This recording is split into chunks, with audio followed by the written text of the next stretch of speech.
예. 안녕하세요. 김취정입니다. 이형록의 책가도와 민화에 대해서 발표를 하도록 하겠습니다. 그러면 지금부터 저랑 같이 책가도의 세계로 한번 들어가 보겠습니다. 예, 책가도의 시작은 자비대령 화원 녹취제에서 시작되었다고 볼 수가 있죠. 이거 선생님들께서도 다 익히 아시는 내용이라고 생각이 들고요. 자비대령 화원 녹취제에 8개 화문에는 문방이라는 독특한 화문이 설문이 되거든요. 그래서 그 화제 가운데 책가와 책거리가 있었습니다. 그래서 이 책가 화제는 정조 8년 12월에 국왕이 출제하고 채점하는 3차 시험의 화제에 처음 보이기 시작하는데요. 정조는 이날 녹취제의 규정에 따라서 규장각의 각신이 추천해 올린 책가와 화주, 필연의 3가지 화제 가운데 책가의 화제를 낙점해서 출제한 뒤에 7명의 자비대령 화원이 그려낸 책가도에 대해서 이제 채점을 하게 됩니다. 예, 그리고 정조가 1788년에 자비대령 화원들이 그려낸 채점을 한 뒤에 특별히 신한평하고 이종현의 책거리 그림에 대해서는 다음과 같이 이제 언급을 하게 됩니다. 화원 신한평과 이종현 등은 각자 너희들이 원하는 것을 그려내라 라는 명이 있었으면 당연히 책거리를 마땅히 그려내야 되는 것이거늘 모두 되지도 않는 그림을 그려내서 실로 회개하니 함께 먼 곳으로 귀양 보내라, 이렇게 이제 명을 내립니다.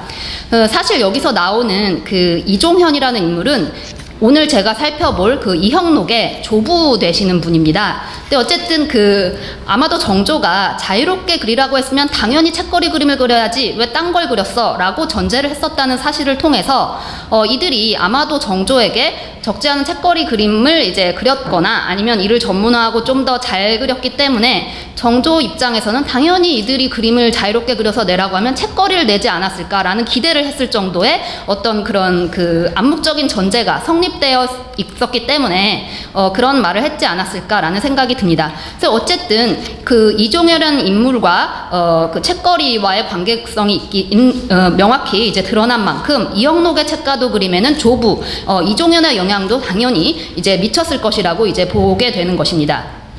그렇다면 과연 이 책가도의 책은 어떤 책이었을까요? 이것도 이제 정조가 남긴 홍제전서에서 드러나는데요. 그것은 바로 경사자집이었습니다. 그래서 책가도의 책은 당시 기본적으로 경사자집이었다고 볼 수 있는데 다음과 같은 언급에서 있습니다. 이렇게 진하게 칠한 부분만 읽도록 하겠습니다. 책이 아니고 그림이다. 옛날의 정자가 비록 책을 읽지는 못하더라도 서점에 들어가서 책을 만지기만 해도 기쁜 마음이 샘솟는다고 하였는데 나는 이 말에 깊이 공감하는 바가 있다. 화건의 끝에 표제를 모두 내가 평소에 즐겨보는 경사자집으로 쓰되 제자서 중에서는 장자만을 썼다 하였다 라고 이제 했죠. 이 경사자집은 동양 도서분류법의 하나로 경부, 사부, 잡부, 집부의 이제 준말입니다. 동양의 전통적인 사부분류법인데요. 사부분류법으로 정리한 현존의 목록은, 현존하는 가장 오래된 목록은 정조 5년 1781년에 엮은 규장총목입니다. 이 규장총목을 기본으로 해서 지금까지도 고전 자료 정리에는 대부분 이 사부분류법을 사용하고 있습니다. 예, 이렇게 경부, 사부, 자부, 집부의 어떤 책들을 말하는 것인지에 대해서 이제 참고로 이제 작성을 해 보았던 것이고요. 예, 그리고 또 다른 이제 왕의 명으로 이 책가도를 그려라라고 직접 출제한 예가 또 하나 있습니다. 순조대에 순조가 중의당 책가를 그려라라고 이제 명을 내립니다. 중의당은 무엇이냐면 창덕궁의 낙선제 북쪽에 있던 동궁입니다. 이 동궁에는 왕세자가 2년 전부터 왕세자로 책봉한 뒤부터 이제 살고 있었고, 중의당 책가를 그려라라고 명한 이 시점이 이 왕세자가 천자문을 떼고 이제 막 효경을 배우기 시작했던 시점이었습니다. 그러니까 그 당시에 왕과 신료들의 모든 관심이 이 왕세자의 공부, 학문 뭐 이런 것에 이게 굉장히 집중돼 있었던 그런 시점이었어요. 그래서 그 교육적인 분위기 조성을 위해서 왕세자의 처소에 그려지기 위해서 특별히 출제한 것으로 이제 볼 수가 있습니다. 정조가 가장 총애하고 측근에 두고 많은 그림을 그렸다고 이제 알려져 있는, 어제도 이제 저희가 공부를 했는데요. 정병모 선생님께 많이 배웠는데, 김홍도가 책거리 그림을 많이 잘 그렸을 것으로 이제 추정이 됩니다. 그 이유는 뭐냐면 이규상의 어떤 기록에 따르면 세상에서는 이를 책가라고 불렀다. 그림에 반드시 채색을 칠하고 한때 귀인들의 벽에 이 그림을 바르지 않은 경우가 없었는데 김홍도가 이 기법에 뛰어나다. 그러니까 김홍도가 무언가 책과 그림에 굉장히 뛰어난 능력을 발휘를 하고 있었음을 이제 알 수가 있는 부분이죠. 그러니까 김홍도가 그린 책가도다라고 남아있는 것은 없고 우리가 확인할 수 있는 거는 명확한 것은 없지만 이것을 통해서 유추해 볼 수가 있는 것입니다. 예, 그래서 지금 어쨌든 결론적으로 책가도란 장르는 우리가 지금 보고 있는 책가도란 장르는 정조가 처음 이제 창안했다라고 볼 수가 있겠고 아마도 정조가 처음에 생각한 것은 중국의 다보각경이나 다보격경 이런 데서 아이디어를 얻었을 가능성이 높아요. 근데 이제 책가도, 책거리, 뭔가 책을 굉장히 강조를 하잖아요. 물론 이제 서가도라는 기록도 있습니다. 어쨌든 책을 강조하는 것으로 보아서 이게 그 중심이 바로 책이라는 점에서 중국과는 좀 다르죠. 그래서 이 중국 그림들, 다보격경이나 다보각경이나 이런 것들은 많은 보배스러운 귀한 사치한 그런 다보로 꾸몄다면 한국에서는 좀 책을 좀 강조하는 그런 측면이 좀 차별성이 있다고 볼 수가 있겠고 그만큼 당시에 책에 대한 조선의 관심이 굉장히 지대했다라고 이제 볼 수가 있겠습니다. 그래서 아마도 정조가 생각한 그들이 요구했던 그런 책가도는 이런 식의 책가도가 아니었을까 저는 생각을 하고 있습니다. 책으로 꽉 차 있죠. 아주 그리고 필치가 굉장히 정교하고 아름답습니다. 예, 그리고 이제 아까 제가 조선의 책에 대한 지대한 관심을 말씀을 드렸는데요. 사실 이것은 동아시아 전반적인 그런 관심이었습니다. 그래서 이 송대의 권학문을 보게 되면 책 속에 모든 것이 있다고 이제 하고 있죠. 책 속에 수많은 곡식이 있고 책 속에 황금으로 된 집도 있고 책 속에 미녀들도 있고 그러니까 여러분들이 모든 원하는 것은 책 속에 다 있다. 그만큼 이제 책을 강조하는 것으로 볼 수 있습니다. 책은 바로 지식을 대표하는 것이죠. 지식을 통해서 무엇을 하려고 지식이 필요할까요? 지혜를 얻기 위해서. 지혜는 왜 얻으려고 할까요? 바로 자신을 발전시키고자 하는 마음 때문에 그런 것입니다. 그래서 대표적인 예가 이제 세종대왕의 사가독서 제도를 들 수가 있겠죠. 신하들한테 휴가를 주어서 독서를 시켰습니다. 책을 읽어와라 이렇게 하는 거죠. 휴가까지 줘가면서 우리도 이런 시간이 이제 주어지면 너무 저는 행복할 것 같은데요. 근데 어쨌든 동서고금을 막론하고 지도자들은 성인이나 지도자들은 독서의 중요성을 강조합니다. 그러니까 어쨌든 인간이 태어나면 모름지기 5술의 책을 읽어야 한다라고 이제 이야기를 하죠. 그래서 학식을 쌓아라 이런 얘기는 굉장히 많이 나옵니다. 그래서 어제도 다루었던 작품이긴 하지만 김홍도의 이런 풍속화를 통해서 일반 민에게까지 그런 공부, 학문, 탁마 이런 것이 얼마나 중요한 의미였는지 이분들이 지금 하시는 일을 보면 물레를 돌리고 뭔가 이렇게 하는 사람 일반 평민으로 보이는데요. 이런 사람들조차도 이렇게 아이만큼은 이렇게 옆에서 지금 보시면 아랫도리가 없거든요. 그러니까 굉장히 어린 아이예요. 어린 아이에게 이렇게 글을 공부할 수 있도록 이렇게 하는 것이죠. 그러니까 학문에 대한 열정, 교육열 이런 것까지도 연관이 되면서 책가도, 책거리 그림은 굉장히 사랑받는 그런 작품 장르가 되는 것 같습니다. 그리고 또 다른 예가 당시에 이를테면 근대기 그러니까 19세기 후반에서 20세기 전반기에는 수많은 외국인들이 이제 조선을 방문해서 잠시 체류하면서 지내게 되는데요. 그 중에 한 인물인 앙리 쥐베르란 인물이 1873년도에 사파를 하나 남깁니다. 굉장히 인상 깊은 점은 이렇게 책을 쌓는 장면이라든지 책을 이렇게 뭔가 꺼내려고 하는 건지 넣으려고 하는 건지 이런 장면이랑 그 다음에 이제 글을 쓰고 있는 이런 장면이 그려진 사파를 그렸는데요. 이 앙리 쥐베르 외에도 다른 어떤 그런 프랑스에서 온 종군 기자 출신이라든지 이런 사람들이 언급하기를 조선에서 내가 인상 깊었던 것이 있는데 다 쓰러져가는 초가집에도 책이 없는 집이 없더라. 그게 굉장히 인상적이더라. 그렇게 얘기를 하고 굉장히 이렇게 부러워하는 듯한 그런 느낌을 좀 받았습니다. 저 입장에서 봐서 그런지 모르겠지만, 근데 이런 사파까지도 이제 남아있을 정도로 책에 대한 그런 것들이 이제 중요하죠. 그리고 아까 조금 전에 살펴보았던 대부분의 그런 책가도인데 그 정조라든지 이런 인물들이 원했던 책가도가 저는 이것이었을 거라고 생각이 하는데, 이 그림을 통해서 우리 책가도, 책거리 그림을 어떤 식으로 감상해야 되는지에 단초를 제공한다는 점에서 한번 살펴보고자 합니다.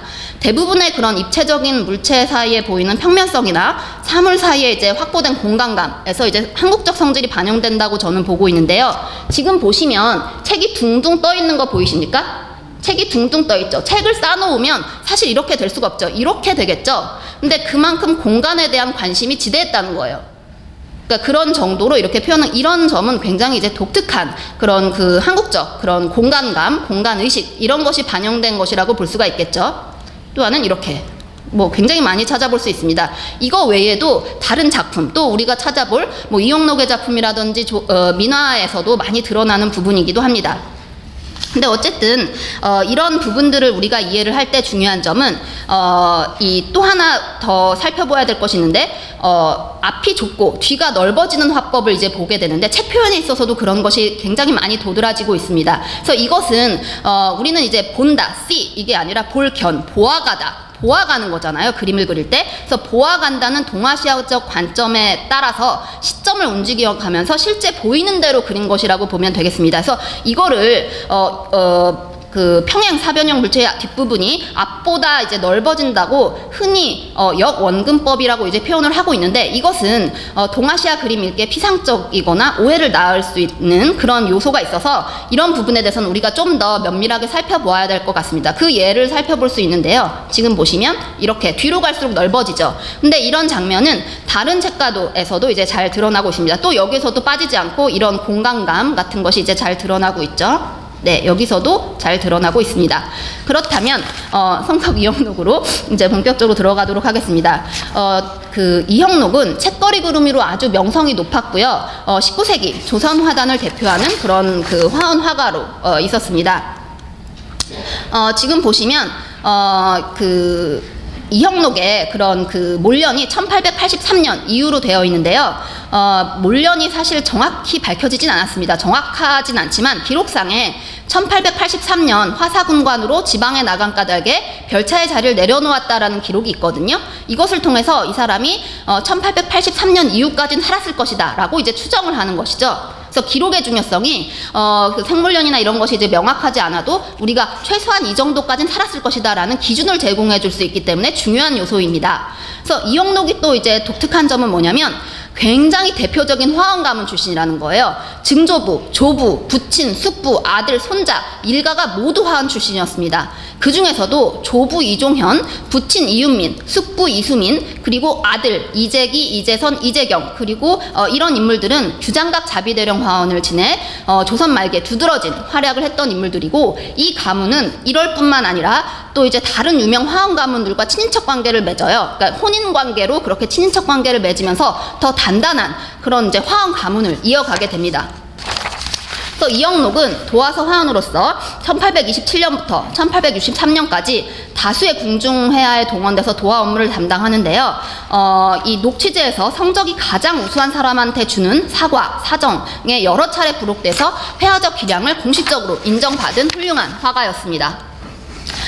또 하나 이 사람에게 있어서 우리가 빠뜨릴 수 없는 흥미로운 부분이 이름이 세 개라는 점이에요. 저는 이런 점이 굉장히 흥미로워서 살펴보았는데 근데 56세가 되던 1864년에 이응록으로 이제 개명을 합니다. 또 7년 뒤인 1871년에 이택균으로 또 이름을 개명을 해요. 그래서 두 번이나 개명을 해요. 두 번이나 개명을 한 이유는 도대체 뭘까? 결론적으로 말씀드리면 개명의 이유는 현재까지는 알 수가 없습니다. 그래서 이영록 혹은 이응록 혹은 이택균 등의 작품으로 전해지는 작품은 어떤 작품들이 있을까요? 그러니까 책거리 병풍 10여 점이 있고요. 또 백수백폭도 병풍이 있고요. 전칭작이긴 하지만 전송석 필화집이 이제 남아 있습니다. 그래서 진작으로 알려진 사실 이 사람의 진작으로 알려진 작품 중에서도 후대의 모사작으로 이제 이 짐작되는 그런 사례도 많기 때문에 이것은 좀 더 면밀한 이제 분석이 필요한 부분입니다. 근데 어쨌든 결론적으로 보면 이 이형록은 책거리의 명수였다고 볼 수가 있겠고 이항경문록이라든지 뭐 근역서화 중에 이형록의 그림이 지극히 정교하고 책거리에 이제 능했다라고는 이제 기록들이 이제 남아 있습니다. 그래서 어쨌든 이형록의 경우에는 서양식 투시도법을 적용시켜서 입체감이 살아있는 책가와 그 다음에 문방구, 기명, 화해 뭐 이런 거를 진열한 책가도를 잘 그렸고 또 책장 없이도 우리가 소위 이제 책거리라고 하죠. 분산해서 배치한 새로운 형식의 책거리 그림에도 능하였습니다. 그래서 제 생각에는 그 아까 언급했던 그런 조부라든지 부친이라든지 이런 사람들뿐만 아니라 그 이전 선배격인 그런 장한종으로부터 이런 책가도, 책거리 병풍 그림의 기법을 터득했을 것이라고 이제 추정이 됩니다. 그렇다면 그 앞으로 살펴볼 내용은 이영록의 책거리는 도대체 어떤 그림들이 있고, 그리고 이영록이 완성한 궁중 양식의 책거리가 이후 민화에 어떠한 영향을 미쳤을지에 대해서 이제 본격적으로 살펴보도록 하겠습니다. 이 책거리는 궁중에서 출발해서 민간으로 확산된 그림이에요. 대부분의 민화가 대체적으로 그 근원이 궁중에서 시작해서 민간으로 확산된 사례들이거든요. 근데 이 작품들이 대부분 작자미상이 많아요. 그래서 이게 정확하게 어떤 시기에 어떤 과정을 거쳐서 어떤 양식적 변천을 걸쳤는지를 정확히 밝혀내기란 쉽지가 않습니다. 그래서 작가가 알려진 몇몇 작품들을 통해서 이제 뭐 장안종에서 이영록에서 강달수로 이어지는 어떤 계보가 있을 것이다 라는 그 설이 거의 뭐 이렇게 대부분 이론 없이 이제 이의 없이 받아들여지고 있고요. 궁중 양식의 책가도의 그런 전개 과정에 대해서는 윤진영 선생님께서 이미 밝히신 바 있습니다. 그 선생님께서 밝히신 바에 따르면 수용기, 발전기, 완숙기, 변용 및 퇴조기 이렇게 네 가지로 이제 나누어 볼 수 있는데요. 수용기는 중국에서 전래된 화본을 보고 이제 그것을 선별적으로 습득하면서 초기 형태의 것이 이제 출현했을 것이고, 발전기에서는 뭐 정조의 어떤 본격적인 아주 그 굉장한 그런 적극적인 지원을 배경으로 김홍도라든지 장안종이라든지 이런 책가도에 뛰어난 전문 화원들이 활발하게 제작했고, 또 완숙기에는 숙련된 기법이라든지 높은 합격의 책가도가 제작되는데 이영록이 거기에 방점을 찍은 대표적 화가로 볼 수가 있겠습니다.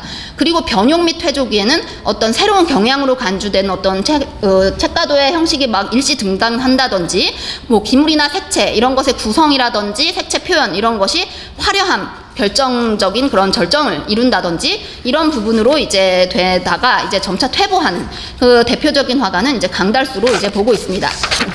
그렇다면 이제 이영록의 선배격인 그 장안종의 책가도는 어떠한 그림이었을까요? 이제 기본적으로 살펴보면 책가의 구성이 좀 단정하고 소실선이 눈높이에 정확하게 들어오고, 기물 구성 등을 볼 때 이영록의 작품에서도 계속 반복적으로 그려지는 기물들이 대부분이 등장을 해요. 그러니까 계속해서 차용되고 하는 것이죠. 그래서 이걸 통해서 우리는 장안종의 책가도가 궁중 양식의 책가도 전형으로 어떤 그 계승이 되었다고 이제 보고 있습니다. 이게 바로 장안종의 그 유명한 책가도인데요. 그 화려한 비단 장막 사이로 이제 보이는 책가가 보이죠. 지금 보시면 이러한 기물들은 그 중국의 화보를 통해서 이제 참고했을 수도 있고, 실제로 당대 중국을 통해서 이제 그 수입 사치품, 물건들을 이제 보고 그렸을 가능성이 있습니다. 그래서 대부분 그런 것들이 많이 있고, 이렇게 뭐 접시 위에 있는 그런 길상을 상징하는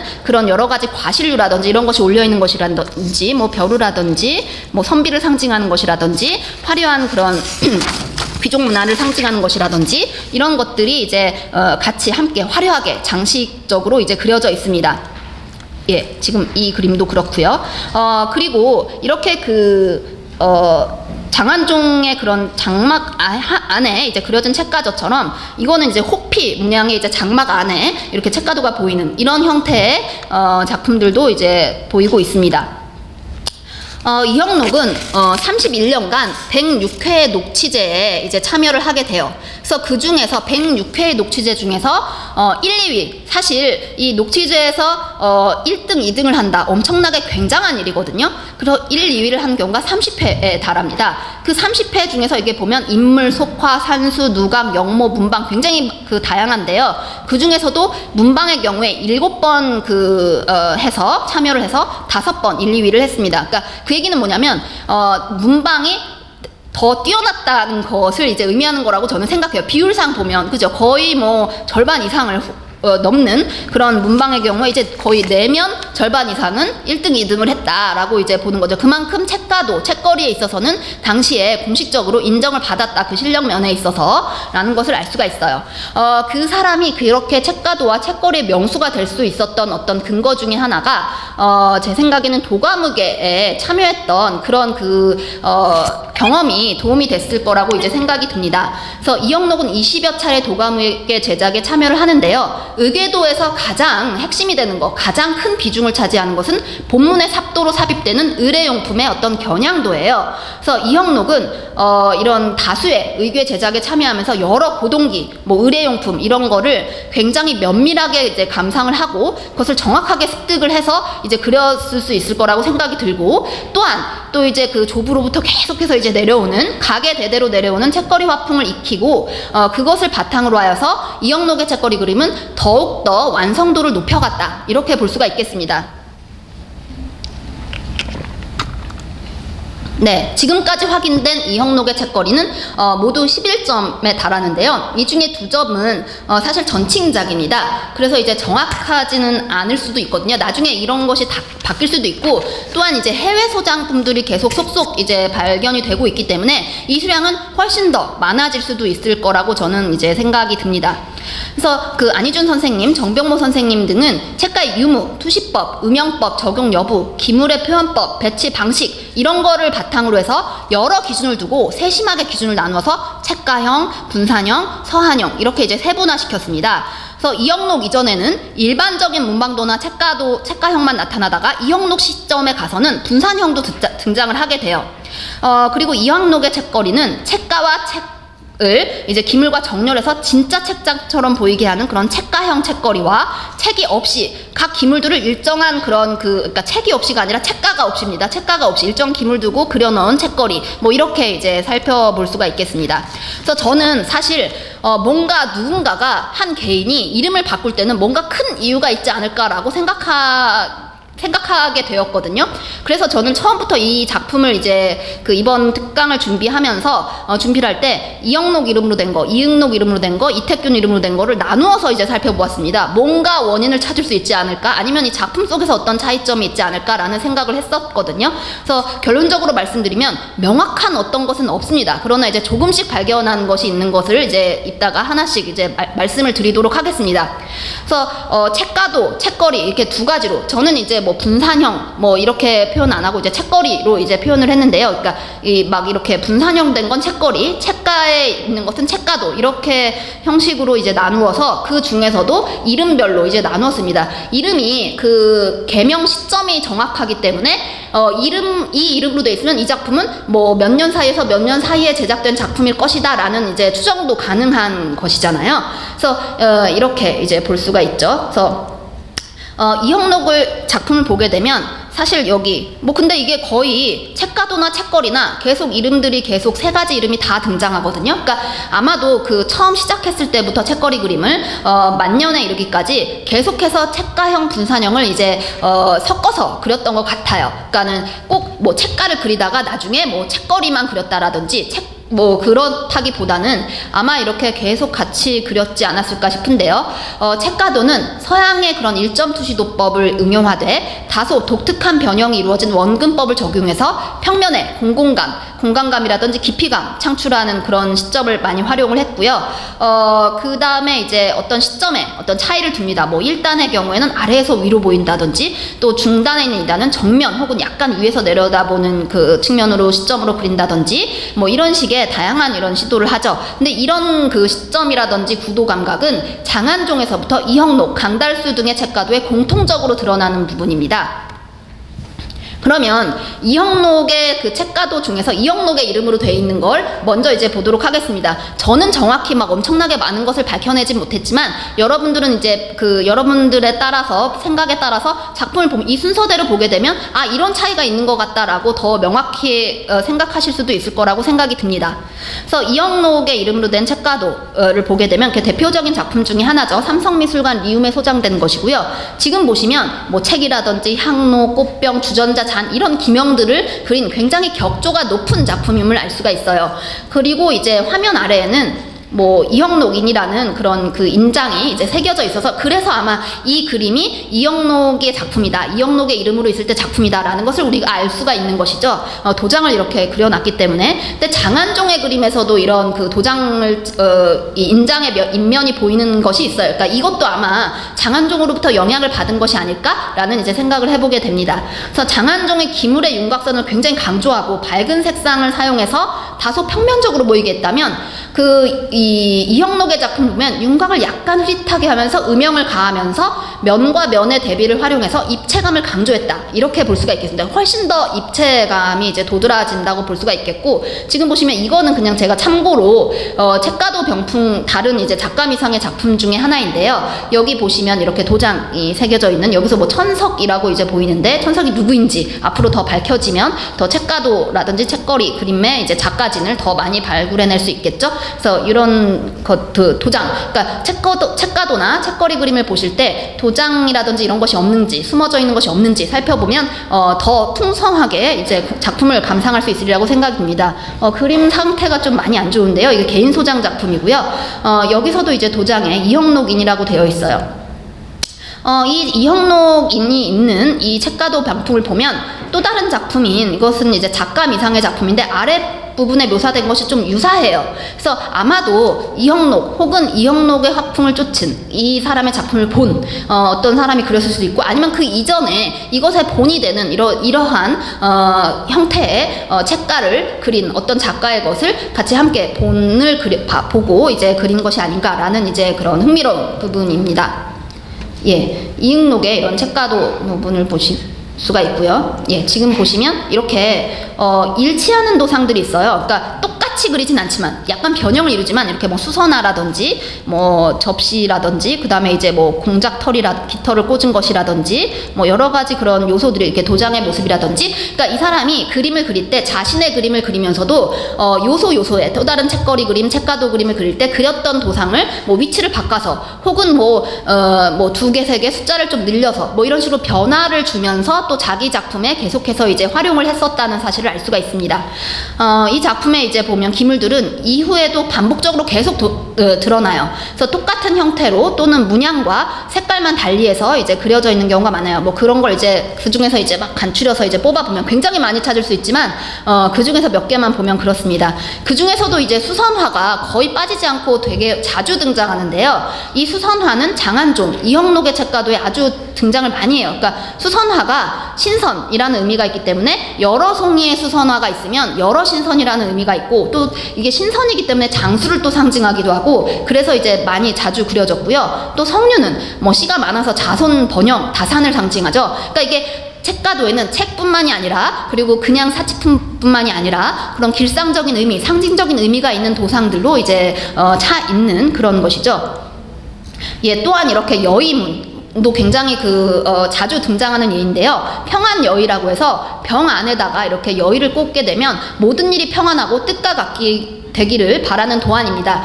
이것을 보신 모든 여러분들이, 지금 여기 계신 모든 분들 다 뜻과 같이 모두 되시기를 기원드립니다. 그 여의는 설법이나 강독을 할 때 위용을 갖추기 위한 어떤 그 도구예요. 그래서 여의는 일이 생각대로 된다. 그 의미는 뭐 깨달음의 지혜 뭐 이런 것을 이제 뜻하는 것이거든요. 그래서 그런 큰 의미가 있습니다.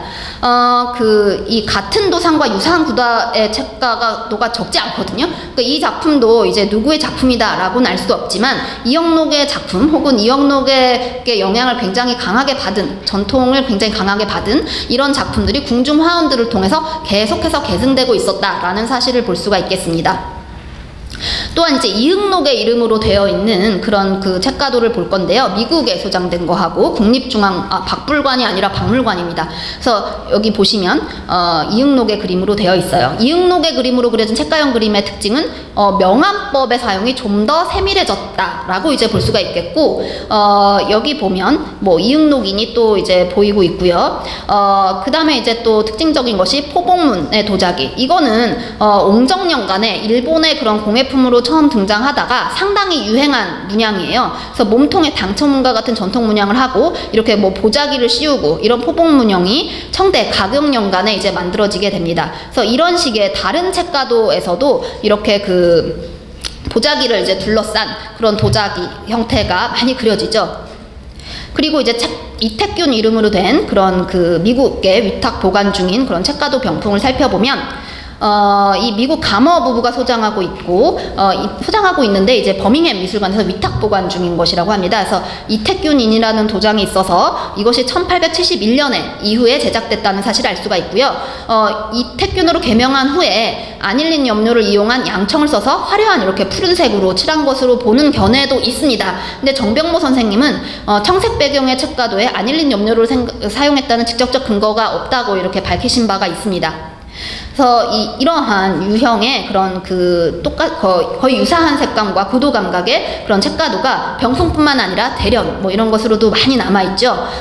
또 다른 이제 이택균으로 이제 추정이 되는 그런 전칭이 되는 그런 책가도 병풍 중의 일부입니다. 여기서도 계속해서 그 이형록이 차용했던 그런 도상들 계속 그렸던 그런 것들이 두드러지고 있고요. 이제 책이 막 이렇게 쌓여있는 그런 작품입니다.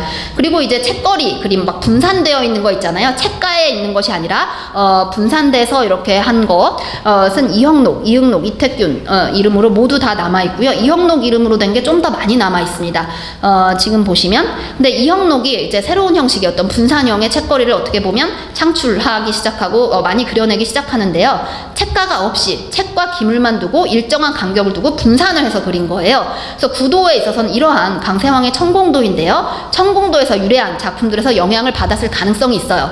이 부분은 좀 재미있는 부분이기도 한데요. 저 같은 경우 이를테면 산수인물화라든지 이런 인물화를 그릴 때 인물 주변으로 그 뭐 문인이라든지 이런 걸 상징하는 여러 가지 기물들을 막 나열해놓고 찍는 그림을 그리는 경우가 많잖아요. 그죠? 그래서 그런 것들에서 기물들이 무엇이 그려져 있고 어떤 것들이 배치되어 있는가 그거 부분에 흥미가 있어서 그 부분만 막 이렇게 쫓아다니면서 본 적도 있었습니다. 그래서 아직도 계속 이제 보고는 있는데 재미로 보고는 있는데 그것이 나중에 어떤 연구 방향으로 될지는 아직은 미지수입니다. 어쨌든 이런 것들을 이제 영향을 받았을 가능성이 높아요.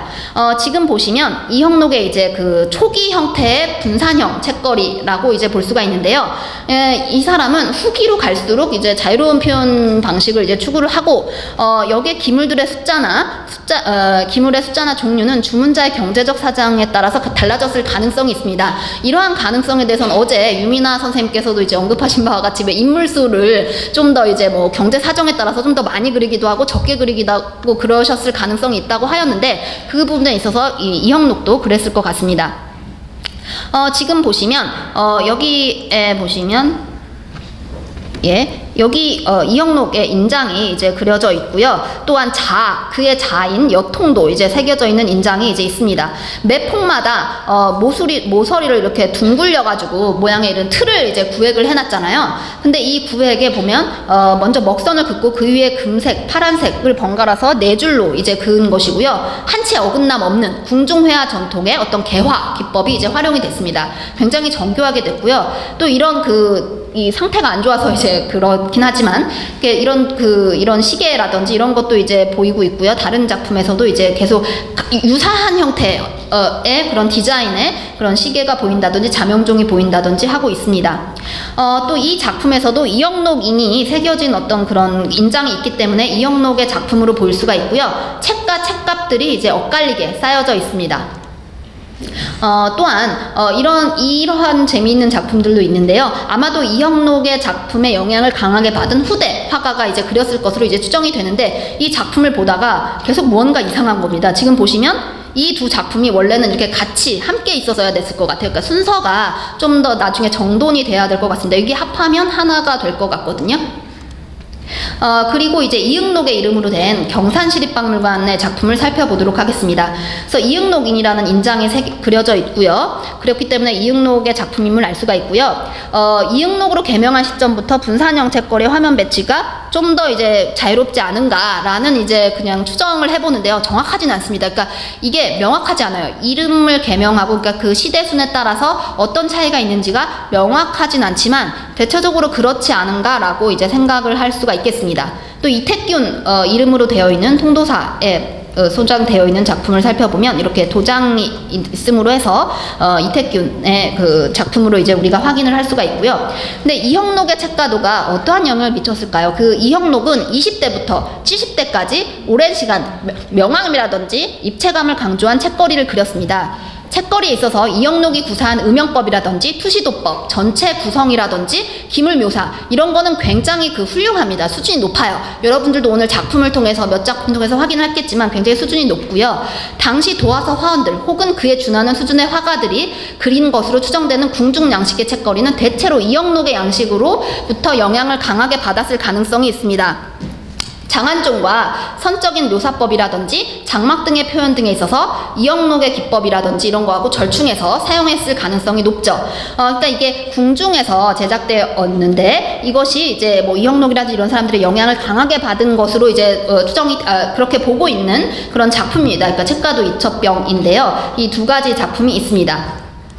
이거 외에도 굉장히 많죠. 그 중에서도 제가 주목하는 것은 서울역사박물관 소장의 바로 이 병풍인데요. 이 이첩병인데요. 여기에 보면 특이하게 여기에 이렇게 작은 나작도상이 있어요. 이거를 확대해서 보면 이렇거든요.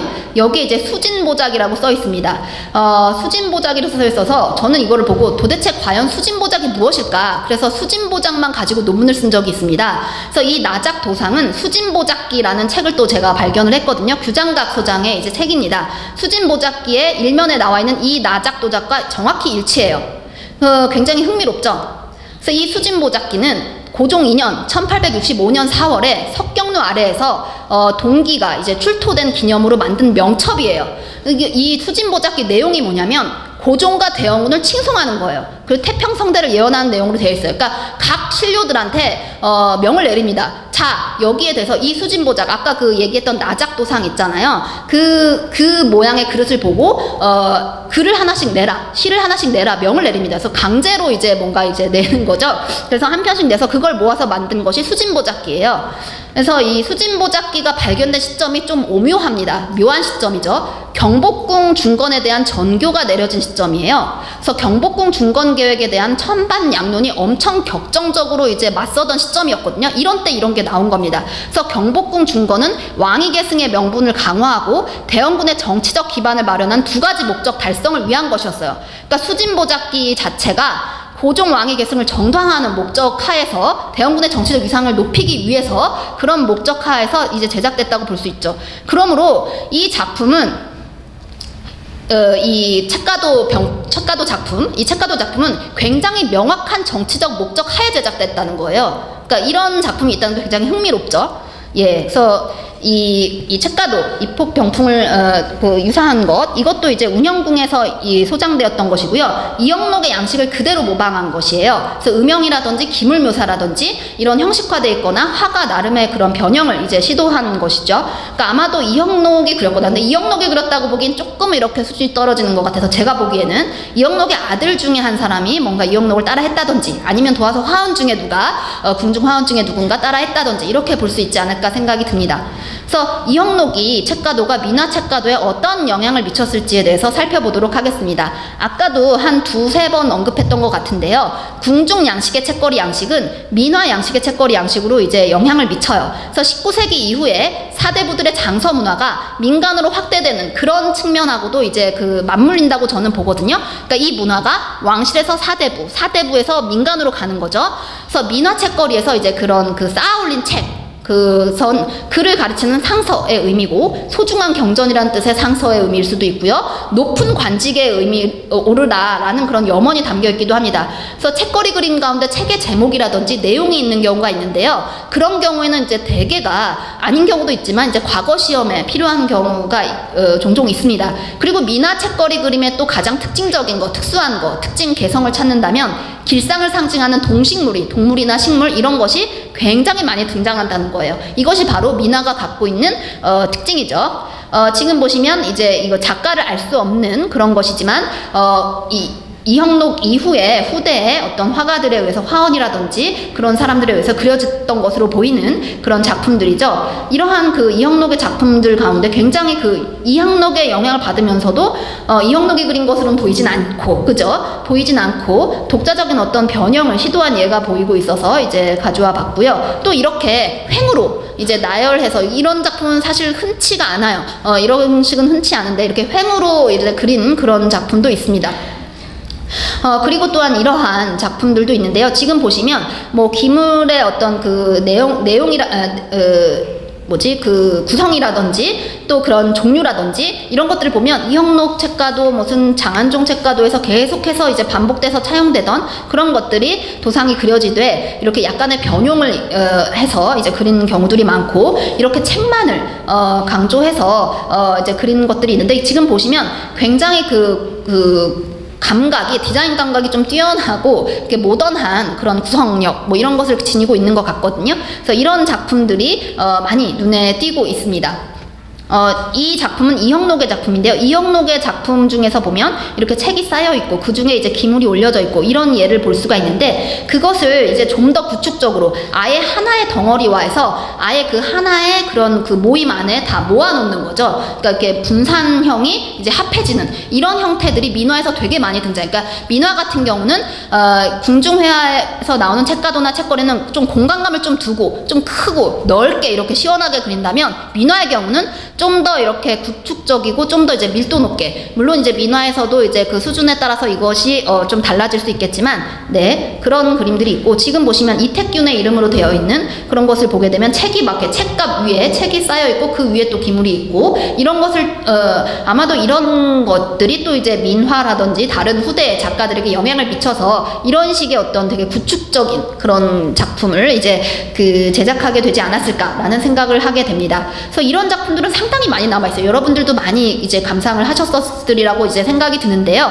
그 민화의 책거리, 책가도의 경우에는 주로 이런 형태들이 상당히 많이 있습니다. 예, 지금 보시면 그리고 민화에서도 보게 되면 계속해서 아까 그 말씀드린 바와 같이 이런 뭐 책과 책 사이에 이제 공간을 이제 둥둥 띄워놓는 그런 전통적인 한국적 공간감이 드러난 부분이라든지, 또 이제 접시 위에, 대접 위에 이제 석류라든지 길상을 상징하는 이런 과실류를 놓는다든지, 이런 것은 계속해서 이제 반복적으로 나타나고, 이렇게 책갑이 열려있는 형태라든지 이런 것도 많이 차용되고 그려지고 있습니다. 예, 지금 보시면 이렇게 좀 재미있는 부분이라고 생각이 드는데, 이 공간감을 주면서 도 굉장히 평면적으로 이제 보이거든요. 이 밑에 공간이 있지만 굉장히 평면적으로 이제 그린 그런 그림이라고 생각이 듭니다. 그래서 이택균 시절의 이런 작품들을 보게 되면 굉장히 그 푸른 물감을 자주 사용하고, 기물의 수나 종류가 굉장히 지금 굉장히 빡빡하게 많이 그려져 있죠. 이런 것들에 이제 영향을 받은 그런 작자 미상의 후대 작품으로 이제 추정이 됩니다. 이러한 이형록의 어떤 그 분산형 책걸에서 영감을 받아서 제작된 그런 자수병풍도 등장을 하는데, 지금 보면 자수예요. 굉장히 정교하게 책가도, 책거리가 어디까지 변신을 할 수 있는지 그런 소재 면에서 그런 부분을 이제 우리가 볼 수 있는 부분이에요. 그래서 이형록을 비롯한 궁중화원이 제작한 책거리와 민화 책거리 가운데 어떤 식으로 이제 구분을 해야 되는가, 사실 이 양식의 차이가 명확하게 정확한 구분은 이제 쉽지가 않습니다. 그래서 이제 이형록과 같은 화원화가 그린 그림 책거리하고 민화 책거리 그림을 그래도 어렵지만 쉽지 않지만 대체적으로 이제 비교를 해보면,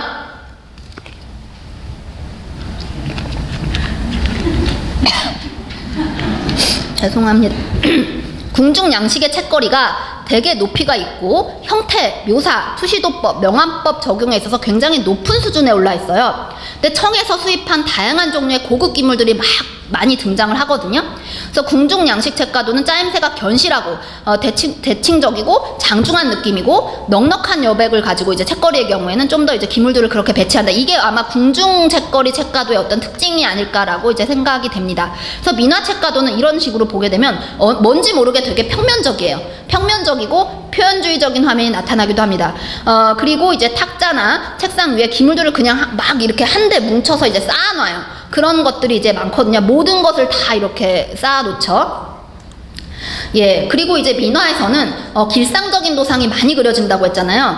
다양한 주제의 그림들과 함께 그려지는데요. 지금 보시면 이렇게 뭔가 이렇게 길상적인 그림, 그죠? 동식물, 동물, 뭐 이런 거, 길상적인 그런 상상의 동물, 용이라든지 뭐 사슴이라든지 이런 것을 이제, 그리고 이제 영지를 이제 물고 있죠.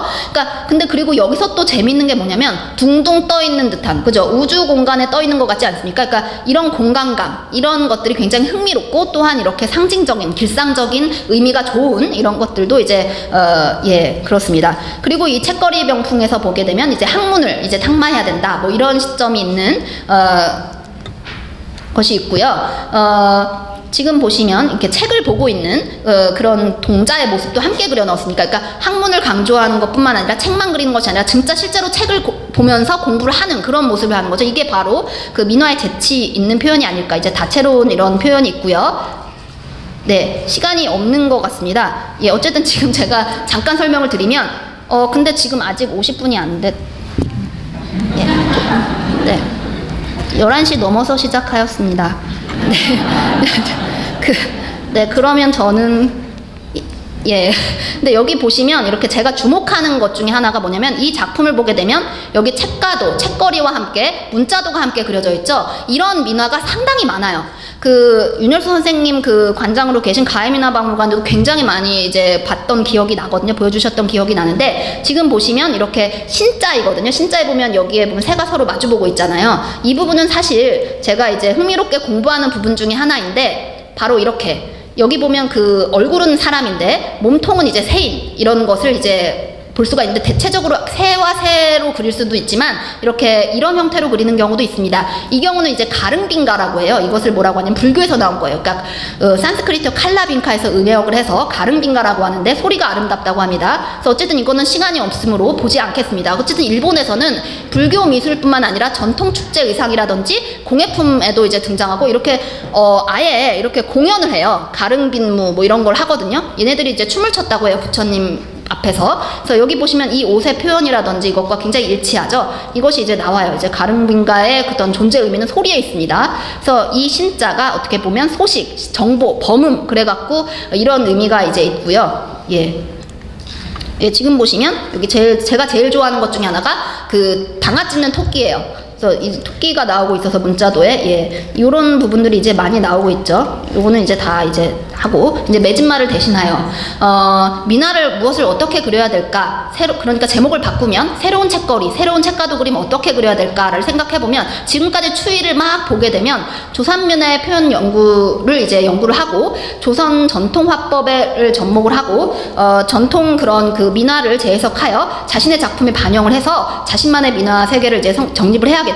그 중에서 제가 예를 들고 싶은 사람이 있습니다. 이런 사례를 가장 잘 보여주는 인물 중에 하나가 세리자와 케이스케인데요. 이 사람은 이제 그 1910년대 뭐 이런 때, 또 20년대, 30년대 이렇게 조선에 방문을 해서 수많은 그런 조선의 그런 그 민화를 비롯해서 뭐 공예품이라든지 이런 것들을 많이 수집해 갔습니다. 그 수많은 수집품 가운데 회화 중에서도 민화 중에서도 이 사람이 문자도와 책거리만 27.61폭에 달하는 문자도 책거리 그림을 수집을 했어요. 그러니까 굉장히 지대한 관심이 있었죠. 왜 이렇게 관심이 있었을까요? 이 사람은 여기에서 자기 작품의 영감을 받고 거기에서 엄청난 가능성을 발견했기 때문이에요. 그가 그린 이제 그 제작한 이 작품이거든요. 여기 보시면 굉장히 익숙한 것들이 많이 나오죠. 여기 보면 책가도 병풍이 보이잖아요. 책거리 병풍이 보이죠. 이것은 그가 직접 이제 그 수집한 조선의 그런 민화 책거리 그림이라든지 여러 가지 그 공예품이라든지 이런 것을 배치해서 그린 겁니다. 이거 새로운 여기에 그림 속에 그림이 책가도 책거리 병풍이 있고요. 또 이거 자체가 배치가 또 책거리입니다. 그죠? 책거리 속에 책거리 속에 책거리. 그리고 여기 보시면 이렇게 구축적인 이런 그 형태로 그려진 우리나라 민화도 굉장히 많이 그려졌는데, 이것을 또 활용해서 자신의 작품 세계에 이렇게 활용을 합니다. 또한 그는 이거를 좀 더 넓혀요. 그래서 그 소재를 조선의 물건 혹은 일본의 물건 뿐만 아니라 전 세계에서 수집을 했거든요. 전 세계에 수집한 그런 기물들을 같이 모아서 그것을 마치 뭐 책거리에 있는 분산형 그런 것을 제작하듯이 한 바가 있습니다. 예, 또 이렇게 책가에 이제 꽂혀 있는 이런 형태의 또 응용해서 하기도 하고요. 그러니까 조선의 미술품을 소재로 삼은 것에 나아가서 그것을 다 활용해서 적극적으로 작품 제작에 활용했음을 알 수가 있어요. 그리고 야나기 무네요시의 수집품 가운데서도 여기 드러나는 것들이 있습니다. 예, 지금 요것도 이제 그 세리자와 케이스케 작품인데, 지금 실제로 요것과 일치하는 유사한 것으로 보이는 이것이 야나기 무네요시가 수집한 작품 중에 하나예요. 그래서 공예미를 훌륭하게 보여준다. 그리고 현대 그런 서예 작품 중에서 책 시리즈 작품이 있어서 제가 주목해서 보고 있는데요. 여기 보시면 지금 현재 작가입니다. 근데 여기 보면 물고기 문자의 책 아래에 이제 술의 거자가 보이죠. 그러니까 이 남자로 태어나서 모름지기 5술의 책을 읽어야 된다. 요거를 아마 작품화한 것 같고, 이분하고 이제